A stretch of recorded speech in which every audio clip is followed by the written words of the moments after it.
Welcome back to Fast Gadgets. Today we're going to talk about net neutrality. At this point, you've probably heard enough about it. It's been in the news. Other YouTubers have been talking about it. You may have picked up a Twitter feed somewhere and saw it on Twitter or Facebook. And depending on your point of view, you may find it interesting, you may not care. But I thought I would give my take on it. Now, a couple of you have asked me if I had an opinion on it, and if so, what was it? So I thought we would talk about that particular topic because it is fairly important, but maybe not as important as we think, historically speaking. We're going to find out what happens. So I've got some notes here. I took down some notes because it's such a large topic.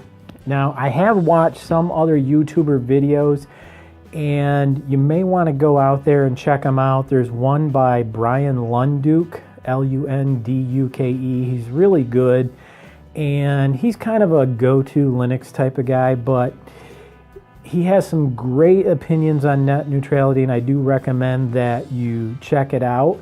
Now, my opinions differ a little bit from his, but I kind of feel the same way he does as far as the conclusion goes. But here's what we're going to do. So I'm going to give you both sides of the issue, both pro for net neutrality and against, and let you decide what you think. This is what I would probably tell my students if we were talking about net neutrality today, and then I'll give you my opinion on it and what I think. Okay, so let's start out with what is definitely the most unpopular side, which is those who want to have the FCC cancel the net neutrality rules. Now, you may hear some YouTubers talking about it like it's the end of the world, and when it happens, we're going to be censored and so on and so forth. Matter of fact, before I even get talking about censorship and things like that, or excuse me, about net neutrality, let's address what will happen when the FCC reverses the rules that were set in 2015. Are we going to have censorship? Not really. I don't expect to see any type of censorship. So internet service providers, I prefer to call them internet access providers. I consider a service something more like Google or Netflix or any of the other services, Amazon, that we may use. So again, I consider the traditional ISPs like Comcast, AT&T, they provide us access to the internet. It is a service, but then there are services on the internet we use by getting access to the internet. Will it cost us more money? I don't think so. Well, I shouldn't say that. I should say I don't think so directly. I'm not expecting it to cost us any money out of pocket for the cost of getting on the internet. But we may see an increase of cost of goods or cost of services. Does that mean you'll have to pay for Facebook? No. Does that mean you'll have to pay for YouTube? No. None of those things are going to happen. Does that mean the cost of Netflix could go up? Yes, that's a service that you get. So you may end up paying a little bit more for Netflix to enter into agreements with other internet service providers or backbone service providers on the internet to increase the speed to all its customers. So let's look at both sides of the picture. We're going to start with those who want to cancel the so-called net neutrality rules as they are by the FCC. It was never a law, it was simply rules which relegated internet service providers as common carriers who could not discern or designate one traffic over another for higher speeds, okay? Why would anybody want to do this? Usually what I talk to my students about are this. Let's say you owned a decent sized piece of land and it happened to span between two roads. Say there was 2 miles between two roads, and you had a piece of land and your land was accessible from one road but not the other. So you've got two roads in parallel here and you have this block of land in between it. So you decide to create a road that goes between the two main roads so that you can come in from either road to get to your property. Well, you pay a lot of money, right, to pave it and put blacktop on and to set up the infrastructure to make it safe, to put curbs in and so on and so forth. And you have this really nice road set up. And your neighbor says, hey, I would really like to make use of that road. I'd like to use traverse the road. And your neighbor says to you, could I pay you a fee to do that, maybe monthly? And you say, sure, why not? That sounds really good to me. So you do this for about 2, 3, 4, 5, 10 years, let's say.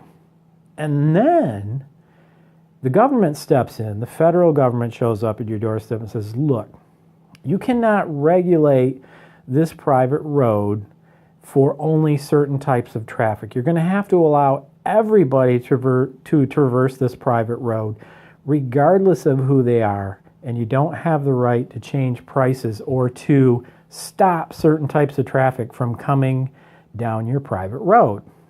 And you say, well, that doesn't sound right. It's my road. I can do what I want with it. And the government says, no, actually, we have a organization, maybe like the FCC, that regulates these particular affairs on right-of-way between two roads, and we've decided that even private roads can be regulated. Therefore, you have to allow all traffic through, whether you like it or not, even though you paid for the infrastructure and all the work to get this particular road set up.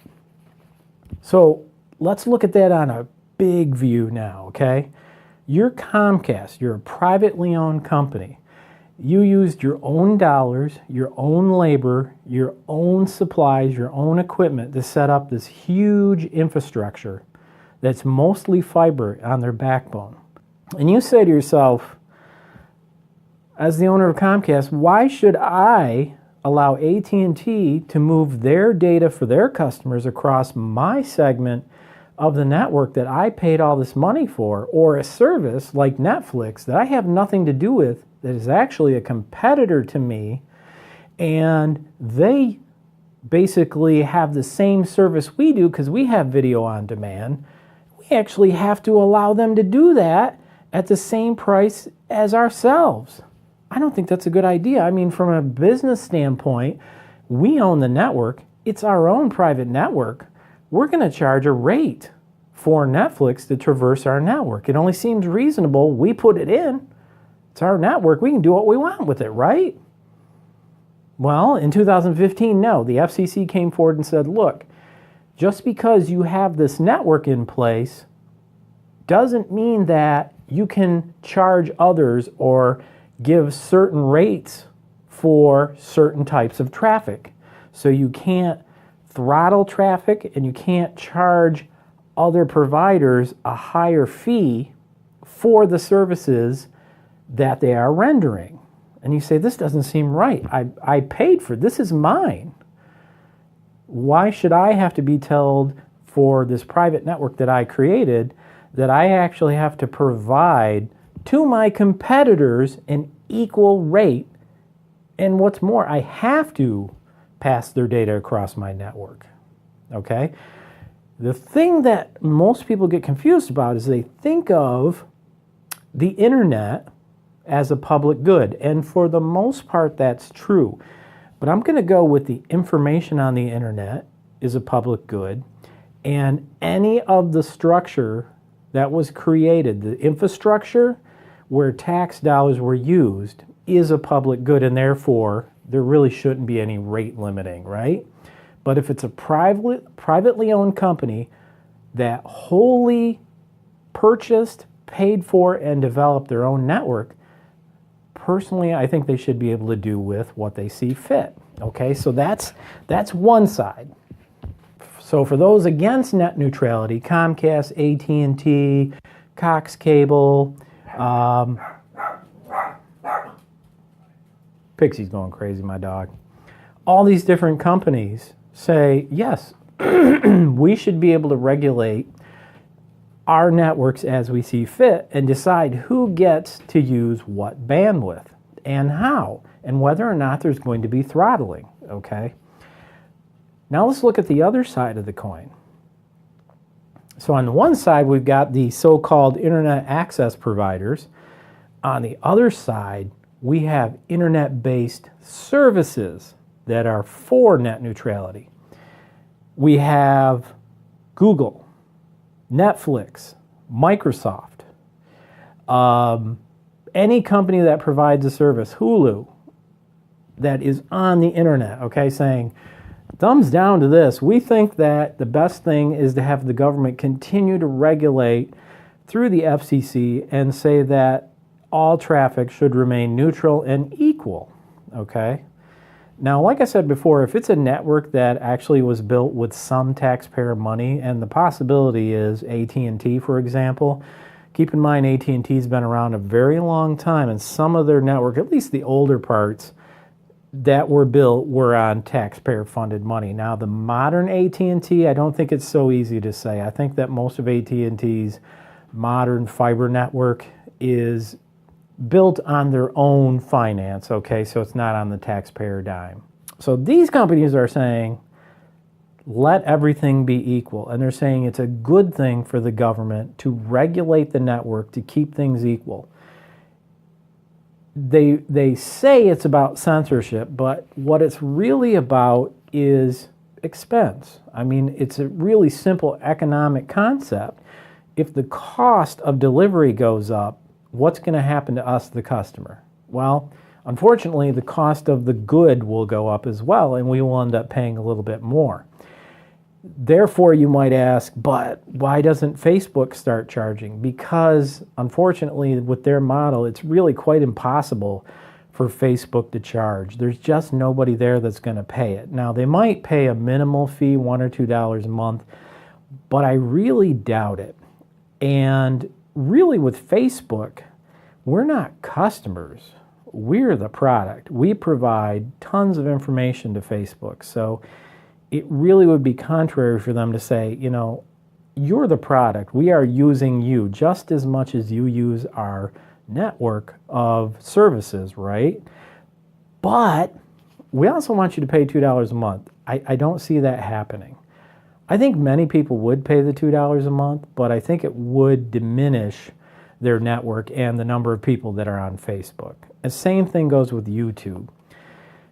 I just don't think it's viable. I think that YouTube and Facebook would actually absorb the cost and create regional systems, which they already have, to be honest. This is not anything new. When you do a search on Facebook or look at your feed on Facebook, it might not be a server that's located on the other side of the United States. It's very likely that it's a cluster of servers that are located regionally very close to you, and they're a mirror of all of the servers and services. So I know this is the case for Google. I can't be sure with Facebook, but I'm fairly positive that in order for you to get a fast, rapid response, they have many of their servers clustered and located on the internet backbone. Okay, so the problem is, of course, if the cost goes up to get from them to you, the cost will go up for you. And that's why companies like Facebook and Google are against dropping net neutrality. Okay, so that's the two sides, and those are the players that are there. We, the consumer, no matter what choice is taken, always seem to get the short end of the stick. Now, one set of companies, those for net neutrality, want the government to continue to regulate traffic and how the internet is used. On the other side of the coin, the internet access providers like Comcast, they want this industry of internet access and flow of data to be not regulated. They want the government to get out of people's business, right? So what's the problem then? Well, we get the government out of the business of regulating the internet and it becomes a free market again, so to speak, as far as information traversal back and forth, like it was in 2015. So up until 2015, the concept of net neutrality didn't really exist. It was kind of a, we're going to do what we want. We're this company that we basically have, you know, an internet access provider and a network, and we're going to do what we want with it. But let's talk for a minute about government regulation and what typically can happen when a government says, we're gonna pull our hands off this and let the market regulate itself. Is that a good thing? I would like to believe it's so. Unfortunately, it isn't always the case. I can give you a couple of examples. One example is Enron, the energy company. Now, many of you may be too young to even know anything about Enron, but a decade or so ago, I think it was about 15 years ago, Enron was a company that sprung up in the wake of energy deregulation. So before this company Enron existed, the government carefully regulated rates on the energy market. And when I say energy, I'm talking about electricity, natural gas, basically consumer power, if you will, that comes into the home or into the business. And California said, I think it would be a really good idea if we deregulate, because we have such a power demand. Right now we have a strict regulation on power provisions and what the rate is, and we've locked this limit in. But we think we can give our customers, the customers being us, right, the taxpayer, a better deal if we let companies compete with each other. So what really happened, Enron, the company, grew up, became really huge, and they began trading power like a commodity. So think about commodities as stocks. So that means Enron basically took over the entire region, the state of California, for example, and said, okay, so we are the top tier electrical provider for the state of California. Now, there are other companies that can compete with us, but none of them can provide power to the extent that Enron can. So Enron says, well, if we're providing electricity and Arizona needs power, right? We have a finite resource, a finite amount of power that we can provide. Let's go ahead and provide power to Arizona at the same rate. And California says, no, you can't do that. We need that power for our citizens. So Enron says, okay, if you want it, you have to pay more. Seems reasonable, right? That's how a free market works. It's economics. If you need it that badly, the customer who pays more is going to be the one who ultimately gets what they need, and the others are going to reduce their consumption, right? Because the cost becomes too high. But then Enron thought about something else. They thought, wait a minute. What if the scarcity wasn't real but imagined? So this was at the very top level of Enron. They said, let's make it a situation where the scarcity of power in the state of California is not real. We're going to flip a couple of switches and have rolling blackouts and say that it's just that we can't provide enough energy for you because of others in the market. What will the response be by the government in California and the users and consumers of that, the energy that Enron so-called has a limit on? The answer was it drove the prices way, way, way up. So there were these rolling blackouts in California. They basically shut down parts of the state, cities, whole cities, Los Angeles, where they'd shut the power off for days at a time. Well, actually, I take that back. I think it was hours at a time. In some circumstances, days. It actually caused people their lives. People died, elderly died from lack of air conditioning in the hottest parts of California, for example, lack of energy for hospitals, and some of these blackouts were not planned. And basically the whole point was to make it look like there wasn't enough infrastructure and there wasn't enough power, enough energy to supply to California to drive the rate up. So that's an example of what happened when the government said, we're going to take pause off and go deregulated because this really seems like a good idea. It should cause competition that drives prices down. It didn't. Another really good example was when, and it happened in about, I believe it was 2005, the United States deregulated the housing market. What does that mean? Sounds fancy. what it basically meant was that banks could offer, as they did already, financing for a mortgage. Then they could take those mortgages and bundle them and trade them as a security.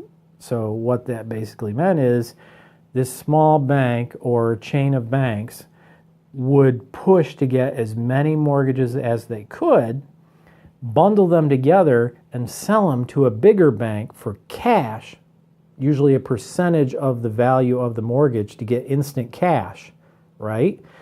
And these mortgages would have ratings, right? AAA, AA, just like governments do, right? So a AAA mortgage basically means this person's credit's rock solid. They're not going to have any problems. We guarantee that they will pay you on time, right? And this isn't just one or two mortgages. We're talking about thousands or millions. So these banks realized now that the industry is deregulated, we can actually make a lot of money. So if we buy or we create these mortgages, right? Mom and pop come in, they say we want to buy a house. They say we can only buy a house for about $50,000 and our credit is good. And the lender says, oh no, you can get a house for $200,000. Trust me, you'll be fine. You go look for a house, find a house you want. They go look for a house, they find a $200,000 house they like. This bank gives them a loan. They take that mortgage with a whole bunch of other ones, bundle them together, and sell them to a bigger bank, right? And they say, these are all AAA mortgages. These are highly valuable commodities or securities. And because of that, you're going to get your money back after 30 years, right? That's what a mortgage is. But the fact is they were junk mortgages. In other words, 50, 60, 70% of those were garbage.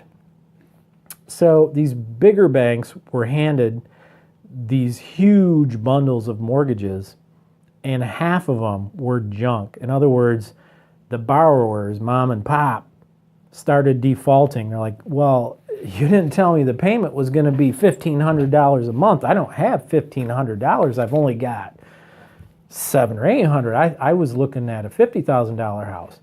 But you led me to believe that I could actually afford this home. So those big banks started saying, hey, we're not getting paid for these mortgages. And that's when the bottom of the housing market fell out. The banks could no longer afford anything. So they stopped lending money to everybody else, okay, including us average people. And the whole industry, not just the homes, but credit for anything just locked up. You couldn't even get credit to buy a car. What happened to the automobile industry as a result? Well, GM almost went belly up. I don't know if you remember, they had to take money just to stay afloat. Ford almost had to, but they didn't. So this is a very long story, I realize that, but the point here is the government passed a law to deregulate housing that had such a massive effect. Stocks, bonds, all of that. The trading levels dropped radically. The housing market crashed. The only good news was for the buyer.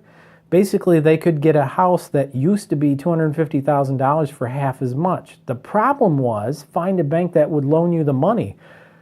They basically became very strict. They're like, look, if you don't have 50 grand cash, we're not going to let you buy the house. That's all there is to it. You have to prove to us, and your credit worthiness has to really be better than we thought, right? It has to be even better. What ultimately happened? Well, guess who had to step in and throw nearly $1 trillion into the banking market just to keep the banks afloat long enough to survive so that credit could ease back again and we could continue to do the things we were doing, buying, selling, and the economy survived. So that's two really good examples of what happens when deregulation occurs. Does that mean with net neutrality, if we let the government deregulate the market, that the cost of the services that we use is going to go up?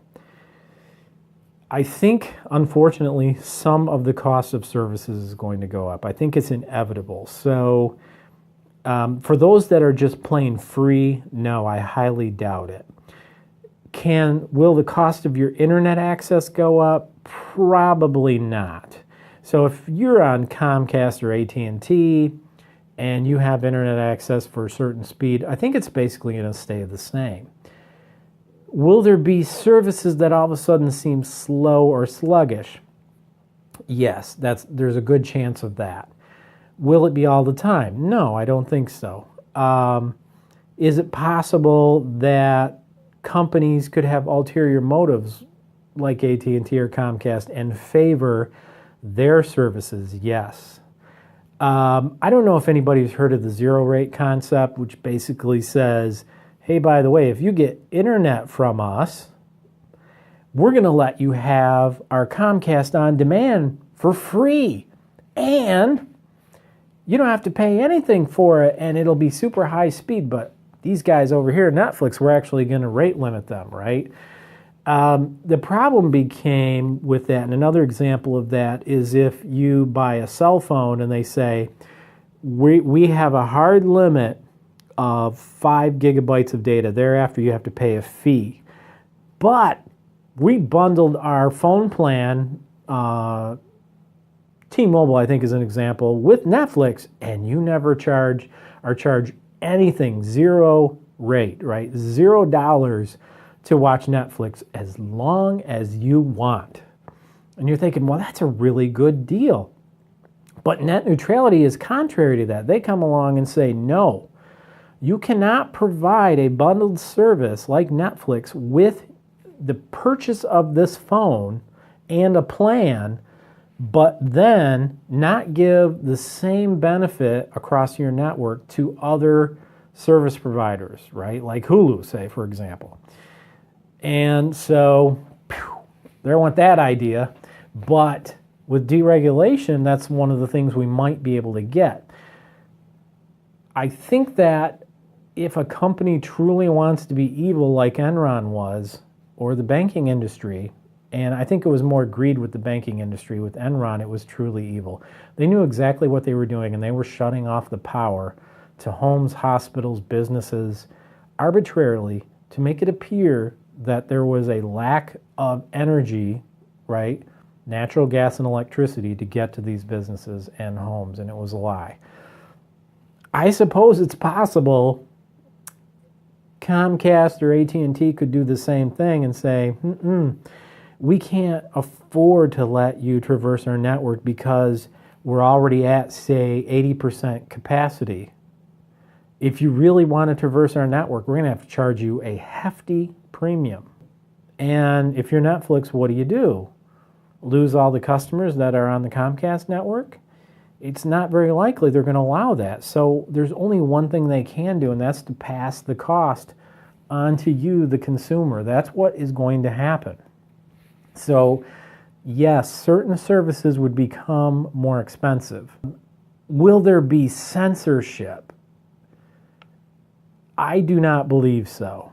So if you've got an organization or an individual wants to put up a website and has certain things they want to say and post it on a blog or whatever, it's possible the service might be slow. You've got a WordPress site and you're posting your blog on it or whatever, and it's controversial. I highly doubt an ISP is going to go say, I'm not allowing that traffic across my network. So there's not going to be censoring per se, but I really think that we do have to look at the reality as the customer here, the citizen, and realize that we are going to end up paying more. Are we paying more right now with net neutrality in effect? No, I don't think so. It's not as big a change as deregulation of the energy market or the housing market. It's a more subtle change. And these companies can't just shoot themselves in the foot. You're Comcast, right? And you say, no, I'm going to charge Netflix an arm and a leg. And customers don't like that, so they leave Comcast. Now, the other problem is we don't have a whole lot of solutions in the United States. If you watch the Brian Lunduke video, there's a point he makes. He shows the quote by Ajit Pai, and one of the things Mr. Pai said, the chairman of the FCC, is the reason we're going to eliminate the net neutrality rule is because with a free market, we can allow, and this is almost verbatim his words, we should allow the antitrust laws in our country and consumer protection services work in their stead instead of net neutrality. I have a huge problem with that. I don't know how long you, the viewer, have been alive, but if you've been around the block for a while, you have seen, like Bell Telephone, one of the biggest companies in the United States at the time, get broken up because it was an utter and complete monopoly. The Bell monopoly, the trend was in the 30s, 40s, and 50s, and to some extent the 60s, to break up these massive monopolies. But whether they're Democrats or the Republicans, I think you yourself have seen the change. Most of the goods and services that we pay for today are by essentially, they're not complete monopolies yet, but they're darn close. Comcast versus AT&T, wow. Cellular carriers, T-Mobile, Metro PCS, Verizon, AT&T. And Sprint. AT&T and Sprint were in talks to merge. There was talks about a merger with T-Mobile. I can't remember who it was with. There is going to be a point where we are going to have one service provider. Think about Walmart and its huge impact on our nation and how the services they provide are stamping out the little guys in the little stores. Okay, those are true monopolies. They are building up to the point where they will become true monopolies. And the antitrust efforts of our government, the track record for the last couple decades, 3 or 4 decades, have been miserable. So to rely on our government to break up monopolies, I don't see it happening. Okay, it's just not working out, and I don't have trust in our own government to actually break up true monopolies. So businesses are eating each other up at a phenomenal rate, and it's going to keep going. The other factor that Ajit Pai had mentioned is consumer protection services. Okay, so Comcast overcharges you, and you're very angry about it. And you make a report to the Better Business Bureau, for example. Okay, or the FCC. So what? What will happen to mitigate your suffering? Personally, I think that the government, they're already doing it. The FCC is ignoring the overall desire of its citizens to continue net neutrality. If they're ignoring us now, why would the FCC care if you report what you think is a violation of the rules of the FCC, or you report to the Better Business Bureau or whatever, to go to a consumer protection service and say, hey, I'm not getting the services owed me, or I was charged too much for this? I don't think they're going to do anything about it. So quite frankly, to rely on the antitrust long arm of the government, which it hasn't been so long, and the consumer protection services, thin and flimsy in my personal opinion. If there is a true and disgusting violation like Enron did of this deregulation, I would think we would see net neutrality come back fairly quickly, but it remains to be seen. I think in the interim, in that short period after this rule is pulled, if it is, it'll take some time to have an effect, but I believe you will see the cost of some goods and some services go up. Case in point, Amazon, okay? They're not going to tolerate you going to the Amazon website and having a search take 30 seconds. Just think of how long 30 seconds is. When's the last time you did a search you were willing to wait 30 seconds? So I've got a little timer here on my phone. So we're going to go ahead and stop, and we're going to wait 30 seconds. Okay, doing a search. I want to buy a Yoga 420. Press enter.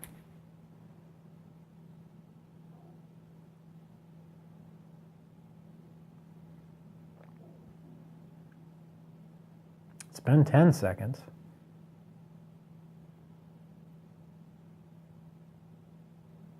I can't take it. Okay, it's been 20 seconds. I can't take it anymore. I'm really angry.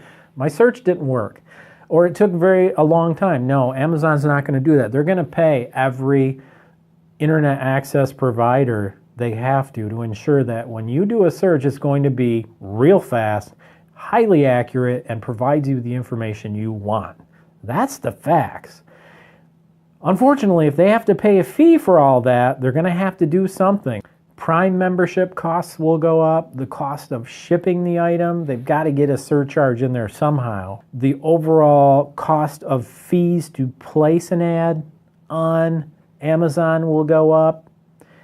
All these variables will go up. It just makes sense. The cost of the good will increase. So that's the kind of thing you're going to see.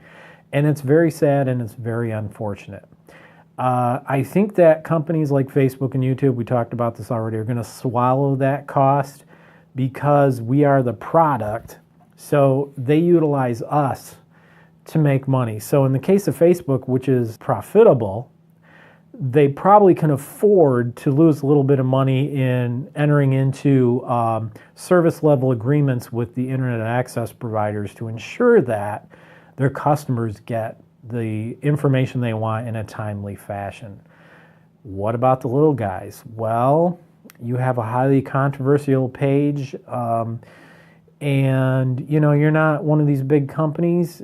You could suffer. The release of your information via the internet could suffer, and that's the sad truth. You won't be censored per se, but unfortunately it could end up costing in one way or the other. It's either going to cost us in time or money, us being the end users.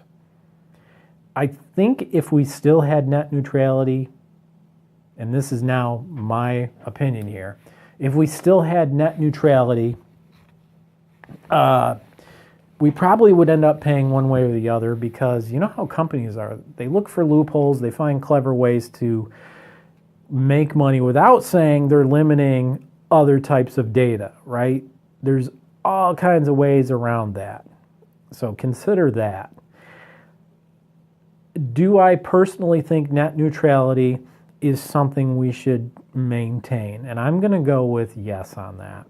Even though it's contrary to the best interest of a privately owned company that basically has paid for their own network. I think it's, for that company, it's the cost of doing business, and they should expect to have to be fair and unbiased with the traversal of data across their network. And it's incumbent, it's important that our government represent us and see that the internet, although it's not, all of it isn't a public good, a free internet that doesn't rate limit data is a common good for the citizens of this country. So it is a common good. It's something that we should have just for the common welfare of everybody. And if you want to enter the market and be an internet service provider, you basically have to accept that. That means some other data may cross your network and you can't charge more for it. Will it happen? I doubt it. I think we're going to lose net neutrality. We'll see what happens. I know this was a long discussion, a long topic, and I apologize if it was too long, but it's something that was important to me and I thought we should have a conversation about. As always, thank you for watching. Glad to have you on Fast Gadgets. If you really enjoyed the video, do the usual goodies. Like, share, subscribe if you want to. Drop me a comment. Tell me how wrong I was. I'm not going to say I know everything. Some of it is conjecture that we talked about. Some of it's my opinion. Some of it's reality, like deregulation and the effects it had on us as individuals in the past. It's not really so cool, is it? We're saying that we trust these companies, and I don't trust the companies. I don't trust the government all that much either, but I trust the government to regulate an industry for us on our behalf more than I do an unregulated industry. So that's what I'm thinking. Thank you for watching. See you next time on Fast Gadgets.